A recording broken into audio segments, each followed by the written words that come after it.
que voient vraiment les aveugles? La plupart des gens s'imaginent que les aveugles vivent dans l'obscurité la plus totale. Mais le tableau n'est pas aussi noir que cela. Il existe différentes causes de cécité qui entraînent différents degrés de vision chez les aveugles. Aveugles de naissance. Les aveugles de naissance n'ont jamais eu la capacité de voir. Ce ne sont pas vraiment nos yeux qui voient l'information, mais le cerveau qui la traite. Donc, si le cerveau ne reçoit pas de signal de la part des yeux, la personne ne peut pas voir, mais elle ne vit pas dans l'obscurité totale, contrairement à ce que beaucoup de gens s'imaginent. Pour avoir une idée de ce que cela représente, essaie de fermer un œil et de regarder autour de toi avec l'autre. L'œil fermé ne voit rien. Une autre façon de le comprendre est de répondre à cette question. Que peux-tu voir avec ton coude? La réponse n'est pas l'obscurité, mais le néant. Personnes qui ont perdu la vue. Devenir totalement aveugle, c'est-à-dire perdre complètement la perception de la lumière, est extrêmement rare. Cela arrive à ceux qui perdent la connexion entre les yeux et le cerveau, lorsque le cerveau ou le nerf optique sont endommagés ou lorsque l'on perd un œil. Les individus qui perdent la vue déclarent avoir l'impression de se retrouver dans une grotte totalement obscure. Certains individus qui sont nés voyants mais qui ont perdu la vue plus tard peuvent expérimenter le syndrome de Charles Bonnet ou CBS. Il s'agit d'une espèce d'hallucination visuelle où la personne voit des étincelles de différentes formes et couleurs ou des flashs de lumière vive. Elles peuvent durer plus ou moins longtemps.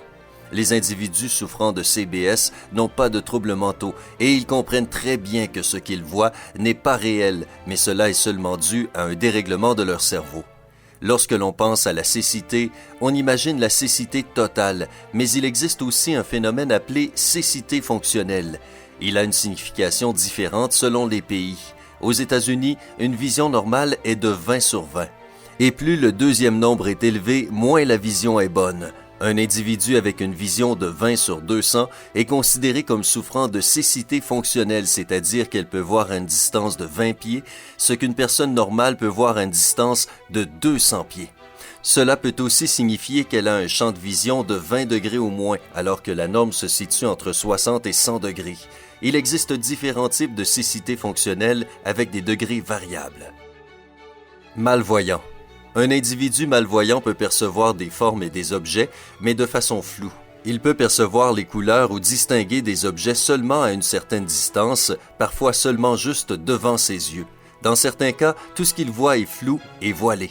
Certains individus perçoivent des taches de couleurs mouvantes et qui changent de couleur. Les individus malvoyants les décrivent comme très rapides, allant du marron au turquoise avec des particules jaunes ou vertes pendant quelques secondes. Capacité à percevoir la lumière. Continuer à percevoir la lumière n'aide pas les aveugles à voir clairement, mais cela les aide à distinguer entre la lumière et l'obscurité ou entre le jour et la nuit. Certains d'entre eux arrivent même à savoir d'où vient la lumière. Vision en tunnel. Les individus atteints d'une vision en tunnel voient le monde comme à travers un cylindre étroit, d'où le nom de ce trouble. Ils peuvent voir les choses de façon distincte, mais avec un champ de vision restreint à 10 degrés. Ils n'ont pas de vision périphérique. Ce trouble est souvent causé par une lésion du nerf optique. Ne rien voir ou voir des taches de lumière, voilà ce qu'expérimentent les aveugles pendant la journée. Mais que se passe-t-il la nuit lorsqu'ils dorment? En d'autres termes, les aveugles rêvent-ils? Les aveugles voient-ils des images dans leurs rêves?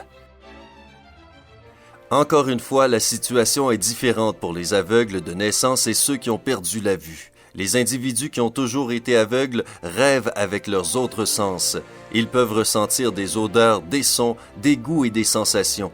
Ils peuvent se sentir heureux ou effrayés. Mais des images, non, ils ne voient rien dans leurs rêves. En revanche, une personne qui a perdu la vue peut faire des rêves comme une personne normale avec des images nettes et précises. Les malvoyants peuvent aussi voir des images quand ils dorment. L'état de santé d'un individu et son historique de vision influent sur ce dont il rêve. Un individu daltonien, par exemple, ne pourra pas davantage distinguer certaines couleurs dans ses rêves.